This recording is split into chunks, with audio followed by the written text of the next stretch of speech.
tuttuqaa fuudha fi heerumaa kan hin qabne jechuudha qeerroo jechuun ilaalaa qaba. Kanaaf qeerrummaan dargaggummaa of keessatti hammata yookaan dargaggummaa of keessaa qaba malee dargaggummaan qeerrummaa of keessaa qaban jennuun. Egaa qeerrummaan dargaggummaa of keessaa qabaate dargaggummaanis immoo qeerrummaa of keessaa qabaa jechuudha. Qeerrummaa of keessaa qaba jechuudha. Innis immoo hanga daangaa urmii mataasaa qaba.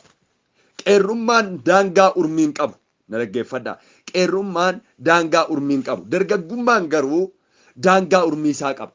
Yeroo jalqabu qaba, yeroo itti dhaabbatu qaba. Akkuma sagalee Waaqayyoo dubbatu daraaran hin harcaadha macaafa Isaayyaas keessatti daraaran. Akka daraaraa san jechuudha dargaggummaa jechuun. Hin jalqabaa hin dhaabbata. Akkuma abaaboon tokko yeroo isaa malee midhaan tokko yookaan biiluu hin danda'u yookaan abaaboon tokko yeroo isaa malee ababaa baasuu hin danda'u. Ababaan suni hamma yerootti kan irratti bareedu. Yeroo isaa xumureen booda irraa harca'ee gara firiitti jijjiiramaa jechuudha. Dargaggummaanis akkasi na dhaggeeffadhaa. Dargaggummaanis akkasi. Kanaaf qeerrummaa fi dargaggummaa macaafa Xiimotewos 2:22 Qorontos 2:11 Qorontos 1:7 9 Qorontos 1:6-18 kaafnee ilaalaa jiru. Qorontos 2:11 isa keenya macaafota kana keessaa qabxii tokko suniifan dubbisaa jechuudha. Ani jedha Hawaariyaa Phaawulos warra Qorontosiin. Ani akka durba amanamtuutti Kiristoos abbaa manaa tokkichatti isin heerumsiifachuudhaaf isin kaadhimachiisee waanan tureef akkuma Waaqayyo hinaafu anis isiniif nan hinaafa. Hawaariyaa Phaawulos iddoo kanatti gaafa dubbatu ani jedha akka durba amanamtuutti Kiristoositti abbaa manaa tokkichatti isin heerumsiisuudhaaf isin kaadhimachiisee waanan tureef akkuma Waaqayyo hinaafu anis isiniif nan hinaafa. Ilaalame. Ani jedhe namni Waaqayyo gaafa dubbatu akka durba kaadhimamtuu jechuun qeerroo jechuudha. Durba kaadhimamtuu qeerroo. Dubartiin takka qeerroodhaan hin kaadhimamti. Dubartiin takka dargaggummaa isheetti maal hin taate hin kaadhimamtii jechuudha.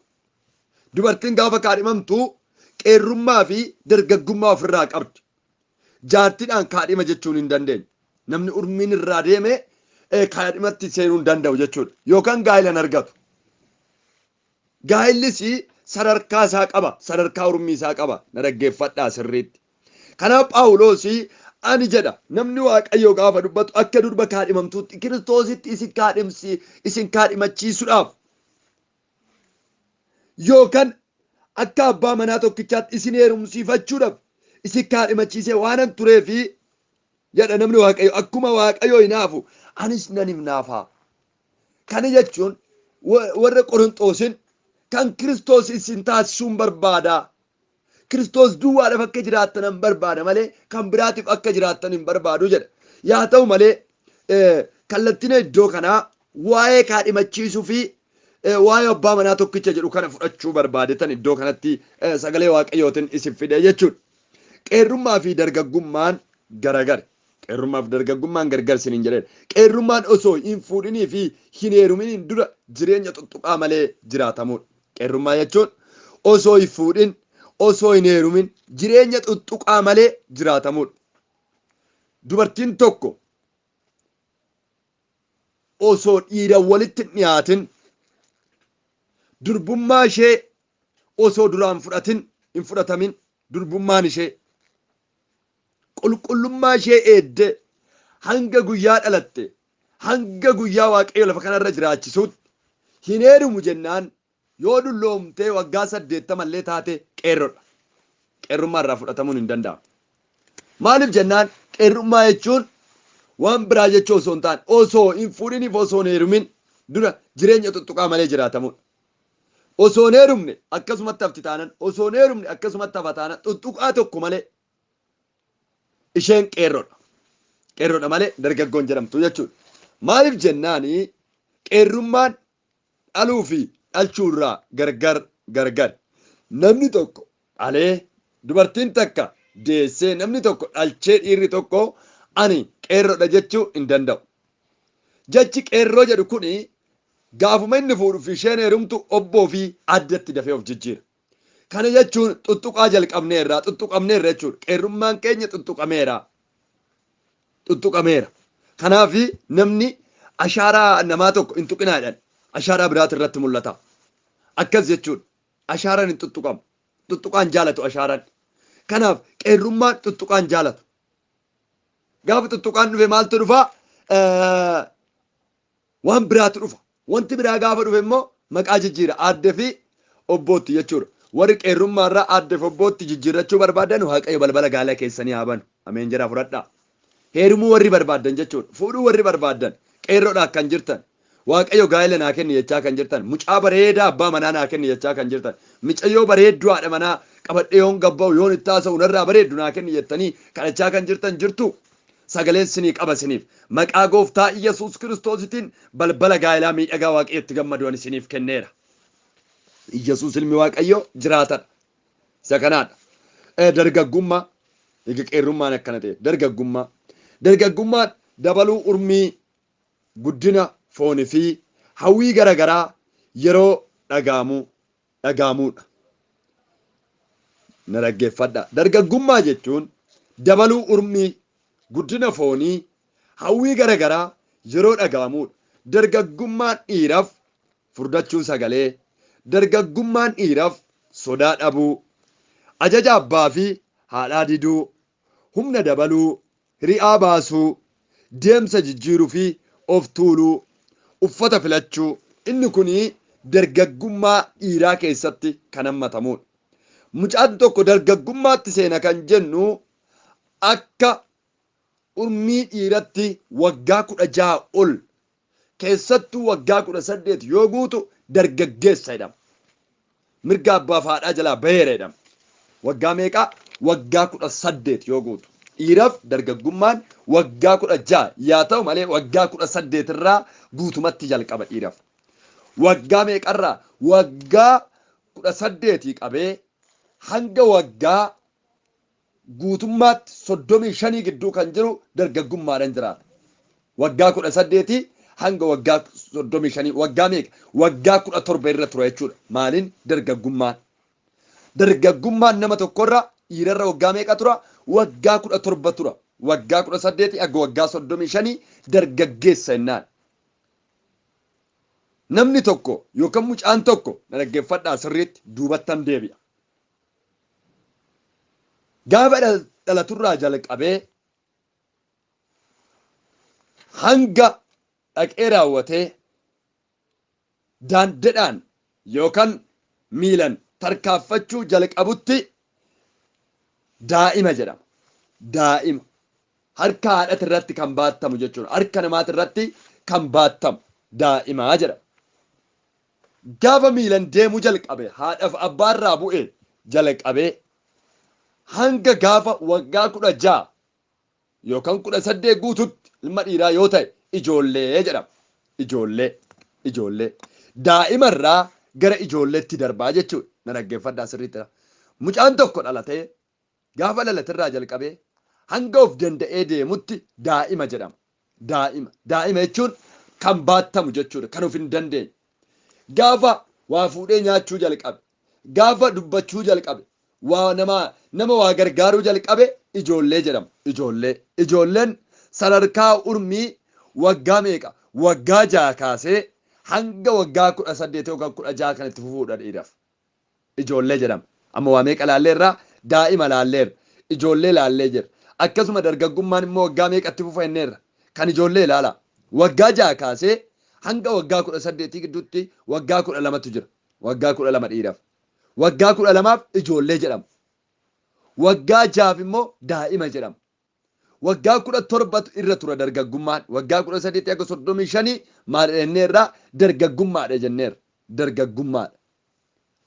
Waggaa 35 kaasee hanga waggaa 45tti gayeessa jedhama yookaan ciimessa. Waggaa meeqa? Waggaa 45. Waggaa 35 hanga waggaa 45. Gayeessummaan kun waggaa meeqa irra tura? Waggaa 10 irra tura jechuudha.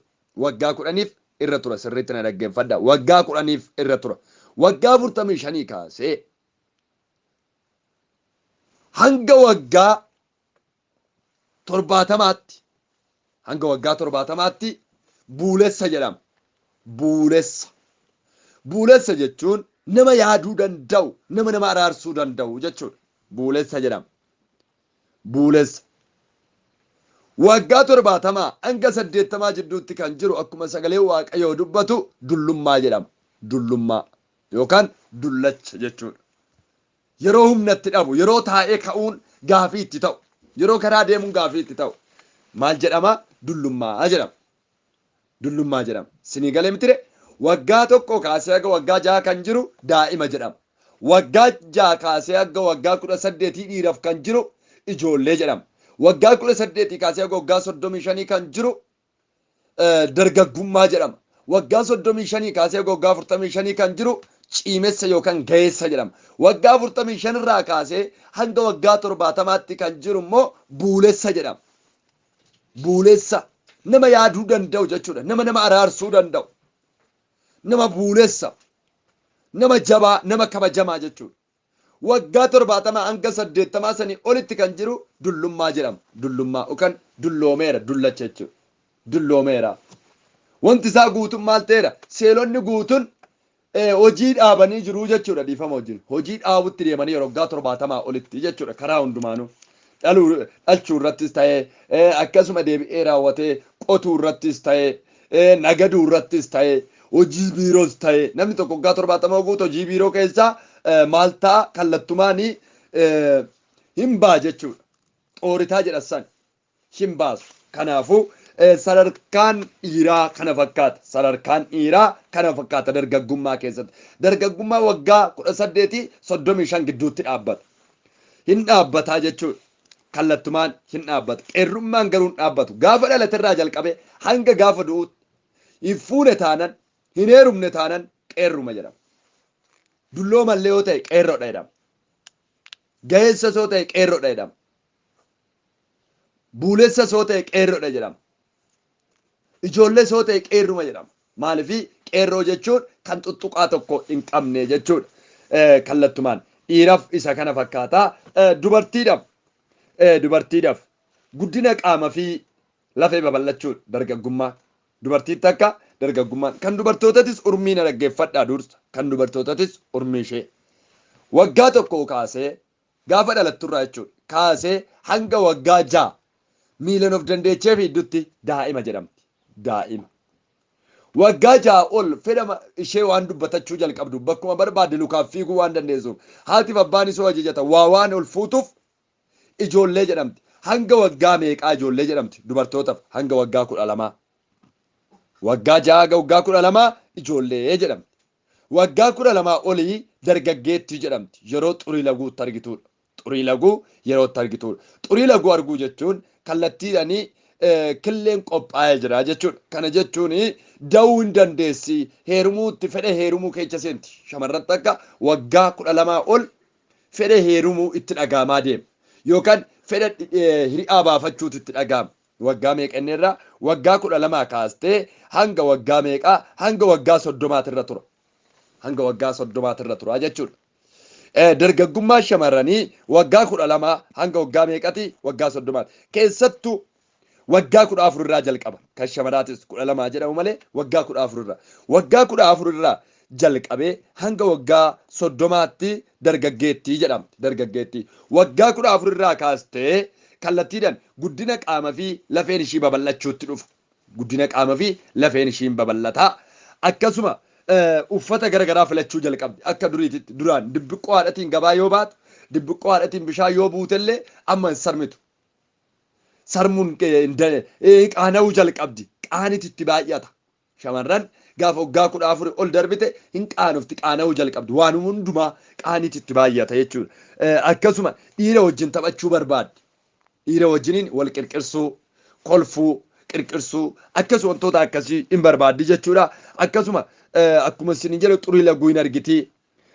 Guntuta harmaa baasuu jalqabdi. Waggaa 14 gaafa geessu guntunni harma ishee gamaa gamanaan hin ba'a jechuudha. Guntunni harmaa mucaa hoosisuu ga'uuttan jira jechuun mul'isure akkasumatti fakkaata kan dhiifama guddaa wajjiniin saayinsiis nu barsiisaa jirtu wal barsiisaa irra jechuudha. Akkasuma sagalee qallachuu jalqabdi. Waggaa 12 irratti xinnoo isheen mul'isti. Waggaa 14 irratti sagaleen isheen qallate hin jijjiirama. Dubartii takka sagaleen ishee hin jijjiirama jechuudha. sagaleen ishii gara bareedutti deema. Bareeda deema, qallachaa deema. Akkasuma akkuma isiniin jedhe fedha dhiiraa wajjiniin taphachuu horachaa deemti. Akkasuma yaaduu jalqabdi. Hin yaaddi. Amma eenyuttan heerumaa, eenyutu na fuudhaa, oduun heerumee maalan godhaa, akkaman ta'aa, mucaan amma kaleessa na xaqqase yookaan na dubbise sun na fuudhu edamoo, akkam ta'u edamoo. Bakka dhiira caalaa yaaditti baay'ata shamarratti. Yaada baay'isti. Parsantii 75 saayinsiin dubartootatu fedha qaba kan jedhu sun waan biraati miti. Yaada parsantii 75 yaada na guugamte. Dhiirri garuu parsantuma 25 saniin ishee caala. Kanaafuu yaadatti itti baay'ata. Amma eenyuttan heerumaa, yoon heerume maalan godhaa, akkaman godhaa. Osuma heerumne jechuudha. Oduu abbaan manaatu hin argamne wantoota akkasii yaadan dhiphatti jechuudha. Osoo loowwan hin galle hattuun mooraa guuttee san hin fakkaatu ture dubbiin akkas ta'a deemaa jechuudha. Ilaalaa kan kallattiidha. Yaadatti itti baay'ata shamarran itti bakka waggaa 14 booda hin yaaddi. Dhiirri ishee dubbisu hundumtuu waanuma ishee fuudhu seeti. Haga waggaa meeqaa inni irraa haga waggaa 30tti dargaggummaa shamarrarra kan ture. Dhiirarra haga waggaa 35 waggaa meeqa waggaa 5 garaagarummaa argitanii deebi'ee waggaa 14 irraa jalqaba kan ishee kan dhiiraa immoo waggaa 18 irraa jalqabaa jechuudha. Waggaa 16tti dhiiratti xiqqoo hin dhaga'amu. Xiqqoo lafee inni illee babal'achuu jalqaba, humna babaasuu jalqaba. Waggaa 18tti cimeet itti seena jechuudha kallattiidhaan. Fuudhee dhalchuu danda'a, haadha manaa horachuu danda'a. Dubartiitti akkas waggaa 12tti wantoonni baay'een itti dhaga'ama. Waggaa 14 gaafa geessu garuu iyyuu kallattiidhaan xurii laguun argiti, guntuta harmaa hin baasti, heerumtee deessee abbaa manaa ofii wajjin jiraachuu hin dandeesse jechuudha. Kanaaf hin yaaddi, yaaddoodhaan qabamti. Haga waggaa meeqaa hanga waggaa 30 gidduutti yeroo yaaddoo baay'een itti dhaga'amuudha. Akkasuma deebitee raawwattee yeroo filannootti baay'istuudha. Filannootti itti baay'ata. Waggaa 30 olitti garuu iyyuu filannoo baay'isuu miti. Eenyutu na fuudha jettee shamarri yeroo barbaadduudha dhiifama wajjin. Eenyutu na fuudha. Maaliif jennaan yeroon isaa dargaggummaa hin dhaabbata siniin jedheera. Bareedinas gallakkisti shamarri takka waggaa 30 olitti daalleen ishee dhaabbanni ishee wannummi ishee hundumtuu gaaddidduun bareedina ishee hundumtuu qannasaa deema hirrachaa deema. Saniin booda namoonnis akkas jedha daa'iman jedhu tuni ciimettiidha yookaan jaartidha jechuutti dhufa. Maqaa balleessutti dhufa jechuudha. Mucaan abbaa baluu mucayyoo jaartii isa fuudhuu deemiti akkas kan jedhamu keessa seena. Waggaa 30 booda maqaa tarkaa bada. Kanaaf warra shamarraniitiif ergaa guddaan isiniif qabu carraa waaqayyo isiniif kennetti fayyadama. Heerumanii barachuun hin danda'ama. Heerumanii biyya alaa deemuun hin danda'amu. Urmii keessan heerumatti waggaa 30 olitti hin dabarsinaa. Waggaa 30 gaditti. Keessattuu waggaa 20 haga 30 gidduutti carraa gaa'ela keessanii xumuradhaa. Carraa gaa'ela keessanii xumuradhaa. Warri waggaa 30 sin harkaa seen immoo isiniif kadhanna waaqayyo siimboo isiniif kenne balbala gaa'elaa akka isinii ban. Isiniif kadhanna jechuudha. Cimnee kan isiniif kadhachuu qabna. Akka waggaa 40 amma sin harkaa seen. Waggaa 30 kunuu tasa dhumatee waggaa 40 sin harkaa seennan dubartoonni tokko waggaa 45 irratti xuriin laguun isaanii dhaabbata. Xuriin laguun dhaabbata jechuun fedhi fuudha feerumaa harkaa diyaameejii ta'eera da'uu hin dandeessu jechuudha. Yoo waaqayyo gargaaree akka Saaraa ta'e malee Saaraa waggaa 90 irratti waaqayyo gargaaree hin deesse Elsaabeexis akkasumatti hin deesse yoo carraan akkasii nama gahe. Carraan akkasii sun immoo dubartoota hundaan geenye zarii Yihuudootaa keessattuu Elsaabeex gahee Abrahaam biratti immoo Saaraa gahee jechuudha. Macaafa keessattuu akkasuma deebi'ee zarii Yihuudootaa keessa Haannaa gahee jira. Namoota baay'een keenya carraan da'umsaa kunuu jechuudha. Haannanuu boo'icha guddaaf iyya guddaadhani Saamu'eel kan argatte. Zakkaariyaas fi Elsaabeexinis iyya guddaaf boo'icha guddaadhani Yohaannisiin kan argatan. Abrahaamis iyyaaf boo'icha guddaadhaan Saaraa wajjiniin Isiyaaqi kan argatanii jechuudha. Odoo boo'ichaaf iyyin dhufin yeroo kolfaaf gammachuu kanatti dafaatii shamarran dhiira gaarii qabadhaa. Dhiirri gaariin shamara gaarii qabadha. Shamara gaarii yoon jedhu kan funyaan shoroorattu kan luka babbareeddu miti. Filannoon kan keessan adaraa isan jenneen. Kallattumaanii wanti waaqayyo uume hundumtuu gaariidha. Wal gorfadhaati osoo wal hin ganne. Wal gorfadhaati osoo wal hin mooksine.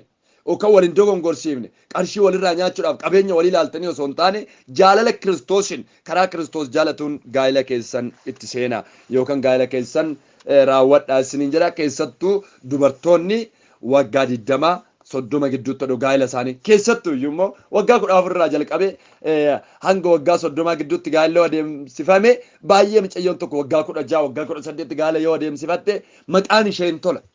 Mucayyoo daa'ima dhalattuu haadha kalee abbaa kalee jedhamtu sun heerumteerti.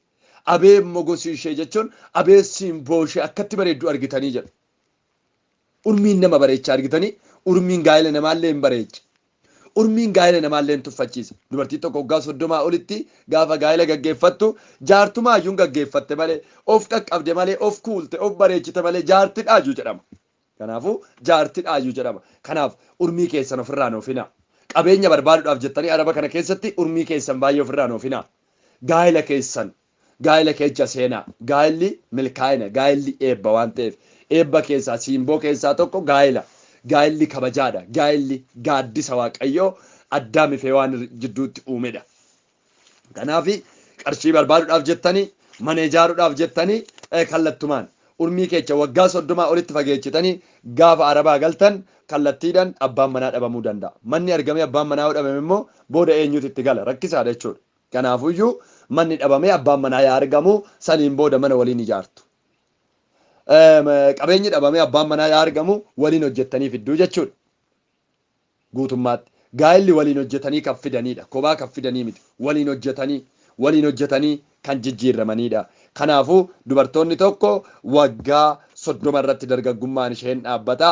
Waggaa 30 jalqabdee hanga waggaa 45tti dubartiin sunillee maal jedhamti? Ciimessa jedhamti jechuudha. Ciimessa yookaan gayeettii jedhamti. Gayeettii kan taate. Waggaa 45 irraa ol kaastee hanga waggaa 60tti dubartiin takka buulettii jedhamti. Buulettii. Waggaa 60 irraa olitti isheen illee dulloomtuu kan dullattii jedhamti jechuudha dhiifama wajjiniin. Kanaafuyyuu iddoo dullummaa sanis geessanii jirtanii amma keessattuyyuu shamarran baay'een dubartoonni baay'een eessa keessa jiru? Ciimetti keessa jiru jechuudha. Sadarkaa 30 fi 40 gidduu jiru. Kanaafuu daddaffiidhaan carraa keessa soqadhaa booda urmiin keessan 40 guutee raajii kalee naa kadhadhu wangeelaa paastaree kalee naa kadhadhu irra guutummaatti amma yeroo qabda akkanatti fayyadama. Amma yeroo qabda akkanatti fayyadama jechuudha. Kallattumaan egaa waa'ee dargaggummaa fi qeerrummaa barumsa keenya keessaa bahee jira jechuudha xumureera. Kallattumaan gara gaa'elli karaa Kiristoosiin adeemsifamu tokkoffaa gaa'elli karaa Kiristoosiin adeemsifamu tokkoffaa dhaggeeffadha Qorontos lammaffaa 6:14 irratti sagalichi waaqayyoon dubbata. Ifaaf dukkanni qajeelinaa fi jallinni Kiristoosiif seexanni walitti hidhataa akka hin qabne hin dubbataa jechuudha. Kana keessatti kallattumaan gaa'elli karaa Kiristoosiin adeemsifamu tokkoffaa waaqayyoon sodaachuudhaan. Macaafa fakkeenyaa 1:7 የመጀመሪያ ጥበብ እግዚአብሔር ማፍራት ነው ይላል መጽሐፍ ቅዱስ ሲናገር። ኢሳን ለማኑ ወራ አመነን ታውቀቡ ኢሳን ለማኑ ወራ አመነን ታውቀቡ ጀቹ ኢሳን ለማኑ ወረን አመነ ታነን ሎሊ ዋቀዮ ዮካን ለጴ ዋቀዮ ገድሲስ ዮካን ሎለ ዋቀዮ ተፍረት ፊዱ ጀቹ መጽሐፈ ሴረባው በቆናጃ ለኮብሰ ተቆጣጣኒ ጋበላልታን ijoollee waaqarraa warra jedhamantuyyuu ijoollee lafarraa babbareedoo filatanii fuudhuu jalqaban. Kanaaf waaqayyo ilma namaa uumutti lapheen isaa hin gadde. Ilma namaa uumutti lapheen waaqayyoo hin gadde. Kanaafuyyuu gaa'elli karaa Kiristoosiin adeemsifamu mucaan pheenxee tokko intala musliimaa ortodoksii keessaa waaqeffataa keessaa fuudhaa miti. Dhorkadha akka waldaa kiristaanatitti. Mucaan gooftaa Yesuus Kiristoos duuka bu'e intala gooftaa Yesuus Kiristoos duuka buute fuudhuu qaba jechuudha. Kan fuudhuu inni qabu. Erga gooftaa Yesuus Kiristoos amanataniin booda zarii Guraagee, Tigree, Amaaraa, Oromoo, Ekalee jechuun hin jiru. Yihudii Giriikiin hin jiru. Yesuus erga amanatanii hundumtuu ijoollee waaqayyooti. Mucayyoon tokko musliima keessaa dhuftee mucaan tokko Tigree keessaa dhufee erga Yesuus amananii isaan lamaanuu kan musliimaaf Tigreetii miti. Kan Yesuus wal fuudhuun hin danda'amaa jechuudha. Mucaan tokko Amaaraa ta'ee intalli tokko Oromoo yoo taate erga Yesuus amanatanii Amaaraaf Oromoon achumatti hafe. Osoo Yesuus hin amanatin hin dura jechuudha. Kanaan booda isaan lamaan wal fuudhuu hin danda'u. Amaarriif Oromoon sabboonummaa isaanii ta'uu danda'a malee jireenya isaanii ta'uu hin danda'u. Sabboonummaa keessan ta'uu danda'a. Sabboonummaa foon keessanii keessaa dhuftanii ta'uu danda'a. maalifi sabboonummaa isaa kaleessa Yesuusis dubbachaa ture akkasuma deebi'ee raawwatee Phaawulosis dubbachaa ture yoo barbaadan zarii Yihuudii keessaa zarii Giriikotaa keessaa Ibroota keessaa jedhee raawwatee dubbachaa ture jechuudha. Sabboonummaa keessan malee jireenya isiniin ta'u amma kan barbaachisu sabboonummaa miti jireenya. Kanaafuyyuu warri wal fuudhuu danda'u karaa Kiristoosin qaama tokko warra ta'edha. Karaa tokkorra ilaalcha tokkorra qabudha jechuudha. Kana ta'uu baannaan Waaqayyoo wal loltu ani keessaa harkan qabu jechuudha barsiisuu keessatti. Qaamni gaa'ilaaf wal barbaadu osoo tarkaaffii xuraa'ummaatti isaan fidu bira hin geenye waldaa keessa tajaajilamanitti beeksisuudhaan barumsa gaa'ilaa barachuu fi yeroon osoo fagaanne cidha godhachuu. Qaamni gaa'ilaaf wal barbaadu lamaan tarkaanfii tokko keessa osoo seenu xuraa'ummaa tokko keessa osoo seenu kallattiidhaan waldaa itti tajaajilanitti beeksisuudhaan barumsa gaa'ilaa qabachuudhaan osoo yeroon hin fagaanne gaa'ila ofii raawwachuun hin barbaachisaa jechuudha. Kanaaf namoonni baay'een fakkeenya fudhatu. Yoosef Maaramiin uccinyaa godhatee kaadhimatee wajjin hin jiraanne jedha. Guyyaa lamatti kaadhimatee yoo Gabri'eeliin gara ishee dhaqe beennaan hin beenu. Waggaa ganaa kaadhimate hin jedhu macaafa. Ji'a ganaa kaadhimate hin jennu. Erga kaadhimatee booda of biratti fudhatee jedha macaafa. Of biratti fudhate. Erga kaadhimatee booda maal godhe? Maariyaamii of biratti fudhate. Tursiise hin jedhu macaafa. Hin kaadhimatee hin fudhate. Kanaafuu warra waan tokko sinitti hima. Mucayyoo tokko kaadhimadhee tan waggaa 5 wajjin jiraadha jechuun dogongora akka waldaa kiristaanatitti akka sagalee waaqayyootti hin danda'amu. Maaliif jechuun kaadhimummaa jechuun habaaboodha. Habaaboo yeroo isaa tarcaasiniin jedheera. Kaadhimummaa jechuun akka margaati hin coolloga. Of eegaa. Baay'een isaanii wal kaadhimatu barumsa gaa'ilaa baratu saniin booda gaafa ji'a 2 ji'a 3 eegan karaa gara garaa wajjin deemuu waliin kolfuu wal sukkuumuu kaan jedhu amalli isaa sirrii miteetti isheen. Amalli ishiiyyuu sirrii miteedha innis. Kanaafoo wal kaadhimanni malee wal fuunee manaa wal gaanne jedhee wal gata. Baay'een akkanatti wal rakkiseera. Inni lammaffaan kallattii biyya alaa kanaatiin wal jaalatu macaafa bananiit viidiyoodhaan waadaa waliif gala. Yoo si gate sagalee waaqayyoo kun na gata. Anillee sin gatu waliin jedhanii raawwataniit waadaa gurguddaa kana waliin gala. Gaafa ji'a tokko ji'a 2 eegan wal gatu. Isaantu wal gate malee waadaa waliin gan. Abaarsa keessa galanii jiru jechuudha. Adaraa wanta sin jedhu keessaa wanta akkasiitti seenina. Gaa'illi wal filachuudha erga wal filatanii waldaatti beeksisuudha barumsa gaa'ilaa dafanii barachuudha saniin booda cidha godhachuudha. Kanaan ala waggaa tokko waggaa 2 wajjin teenya jechuun hin danda'amu jechuudha. Rakkisaadha. Warri akkas gochaa jirtan dogongora baay'ee keessa galtu. Baay'ee isaanii ilaala. Nan kaadhimadhee osuma kaadhimadhee jiruuyyuu na jalaa butanii jedha. Nan kaadhimadhee osuma kaadhimadhee jiruuyyuu nama biraatti ulfoofte tan arge. Nan kaadhimadheetti ishinis kaadhima koo jedhee odoon isa eegu kan biraa hojii yoo deemuun argee kan biraa yoo haasofsiisuun argee jedha. Akka kanan taane dafteetti heerumuudha dafee fuudhuudha bakka. Qormaanni karaa gaa'ilaatiin dhufu hin hammaata. Rakkisaadha. Diinni yeroo baay'ee tajaajiltootas qulqulloota kan kuffisuuni karaa hatuuf sobuutinii miti. Karaa gaa'ilaatiin. Kanaaf qulqullummaatti jiraachuudhaaf daddaftanii gaa'ila keessan raawwachuudha malee kaadhima wal godhannee waggaa tokko waggaa 2 waggaa 3 teenya jechuun akka kootti akka tajaajilaa biraatti miti akka waldaa kootti akka waldaa biraatti miti hin barbaachisu. Dafaniiti kan raawwatamuu qabu. Gaa'ilaaf okkoteef moqorqoraan hin barbaachisu. Eega wal jaalatanii wal fuudhuu baanii bitatu. Rakkoon qabu. Erga gaa'ila adeemsifatanii gabaa wajjin baanii waliin bitachuu danda'u. Garuuyyuu kan barbaachisu dhimma moqorqoraaf biradistii dhimma biffee fi soofaa osoo hin taane dhimma gaa'ilaati. Addaamii fi Hewaan Waaqayyo yommuu cinaacha isaarraa uumu moqorqoraanis hin jiru biffeenis soofanis hin jiru. Nagaruu baadoo no baadoo laa egzaabeer alle. Ilaala. Yaa ta'u malee wantoonni hundumtuu ona irratti garuu Yesuus jira duwwaa irratti. Gaa'illi akkas. Gaa'ila bara kana mana qabaa. Mana qabdii, soofaa qabaa, soofaa qabdii, birrii buukirraa qabaa, birrii buukirraa qabdii. Kan jedhamu wal qoratu kun gaa'ilaa miti. Wal madaaluu jedhama, wal qoruu jedhama. Kanaaf gaa'illi duwwaa irratti wal jaalatta. Duwwaa irratti immoo Waaqayyo si eebbisa. Gooftaa maqaan isaa eebbifamu. Yesuus ilmi Waaqayyo jiraatadha. Kanaaf anaadha manaa koo wajjiniin gaa'ila gaafa na deemsifadhu birrii qabaa birrii qabdii kan jedhu keessaa kaayyoon qabaanne. Waluma fuune akkatti wal fuune sin beennu Waaqayyotu raawwate. Wal fuune uma jiraanne Waaqayyo maatis nuu kenne soofas nuu kenne kolkollee mana keechaa hundumaa nuu guute lafa itti jiraannus nuu kenne. Haa eebbifamu Waaqayyo. Duwwaa irratti wal fuune duwwaa irratti immoo Waaqayyo nu eebbise. Kanaaf gaa'illi akkas ilaala. Ani ishee filadhe naa taati jedhe isheen na filadhe wal fuune bakka kanuma kanaan ala wanti biraan jiru. Buukii waliin beenu qabeenya waliin beenu isheenis qabeenya tokkicha fiddee dhufte anis qabeenya tokkicha fuudhee dhaqe. Kanaan booda wal fuunee jiraanne Waaqayyo duwwaa irratti nu eebbise jechuudha. Kanaafuu akkasuma qabeenyi bakkee tokkicha fuudhee dhaqe qabeenya isaa tokkicha fuudhee haa dhufu Waaqayyo duwwaa irratti isin eebbisa. Kana waan jedhu immoo warri mana ijaarratanii jirtan biyya alaa kana deemtanii birrii buukirraa qabaatan jalaa dhoksii ol kaa'ee miti. Fuudhii dhaqee homaa rakkoon hin jiru qabeenya keetiin wajjin nyaadhaa wajjin dhugaanii wajjin daldaalaa Waaqayyo isin eebbisa waan ta'eef haa ulfaatu Waaqayyo Yesuus ilmi Waaqayyo jiraatadha. Fakkeenyaaf dhiirri fi dubartiin gaa'ilaaf wal barbaadan hanga wal fuudhanitti na dhaggeeffadha. Fakkeenyaaf dhiirri fi dubartiin gaa'ilaaf wal barbaadan hanga wal fuudhanitti waliin deemuu hin danda'an. Kophaa isaanii waliin deemuu hin danda'an. Maalii kophaa isaanii? Bara kana waliin bashannanna soodaree waliin bashannanna laga akkasii waliin bashannanna bidiruurra waliin deemne jedhaniit bidiruu wal gochaa jiru. Soodaree waliin deemne jedhanii soodaree wal gochaa jiru. Dhaloonni baay'een saniin booda ji'aan booda ishawwada. Silkii harkaa cufata. Silkii harkaa cufata.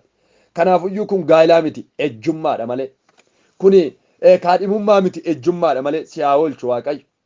Waliin deemuu hin danda'a kophaa isaanii. Waliin nyaachuuf waliin dhuguuf kophaa isaanii hin danda'an. Waliin taphachuu, wal tuttuquu, wal sukkuumuu, harka walirra godhachuu hin danda'an. Hanga dhaqanii gaa'illi isaanii tokko ta'utti. Mana walii dhaquu hin danda'an sirma. Mana walii dhufuu hin danda'an. Qaamni lamaan hanga wal fuudhanitti mana walii dhaquu hin danda'an. Siree tokko irra rafuus hin danda'an. Siree tokko irra rafuus hin danda'an. Qaama kallattii kanaan wal fuudhaniif waldaan jaalala Kiristoos mul'isuudhaaf sabaaf Kiristoos fuulduratti waraqaa abbaa manaa fi haadha manaa ni kennitiif. Waadaa isaan lamaan galchuun saba fuulduratti Waaqayyoon hin galateeffattiif. Macaafa weedduu 2:4. Du'a malee isaan gargar kan baasu hin jiru. Du'a malee isaan gargar kan baasu hin jiru. Gaa'ila kara kanaan raawwatame. Macaafa Milkiyaas 2:12. Gooftaa maqaan isaa haa eebbifamu. Waaqayyo yoo nu gargaare kallattumaan egaa tokko tuqaan lama gaa'illi karaa foonii yookaan biyya lafaa maal fakkaata kan jennu kaafnee torbee har'aa Waaqayyo nu gargaare hin barannaa jechuudha. Torbee har'aati asitti soon guyyaa argadde seenee hin barannaa Waaqayyo waan dinqiif ajaa'ibsiisaa hin hojjeta. Gaafii yoo qabaattan dhuftanii na gaafachuu hin dandeessu. Gaafiin qabaattan taanan immoo Waaqayyoo keessan galateeffachuu hin dandeessu. Si galateeffannaa mootii ardiif samii galanni ulfinni siif haa ta'u. Ani gad jedhee raawwadheen Waaqayyo gooftaa dhaloota kee barsiise. Harki ol jedhu harki ulfinaa kee maqaa Yesuusin isaan irratti haa mul'atu. Waan ati dubbadhu naan jette hundumaa dubbadheera. Na gargaartee si haa galatu. Dhaloota kana gargaartaa si haa galatu. Gaa'illi dhaloota kanaa Waaqayyo gooftaa milkaa'ina guutuu yaa argamu. Ulfaadhu. Ameen. Hanga ammaatti waa'ee gaa'ilaa barachaa irraa warra wal fuudhanii fi warra walitti heeruman gara fuulduraa jira jechuudha. Abshir. Hin shakkina kan keenya hoon jedhina ganaa barumsa gurguddaa barattu waan ta'eef.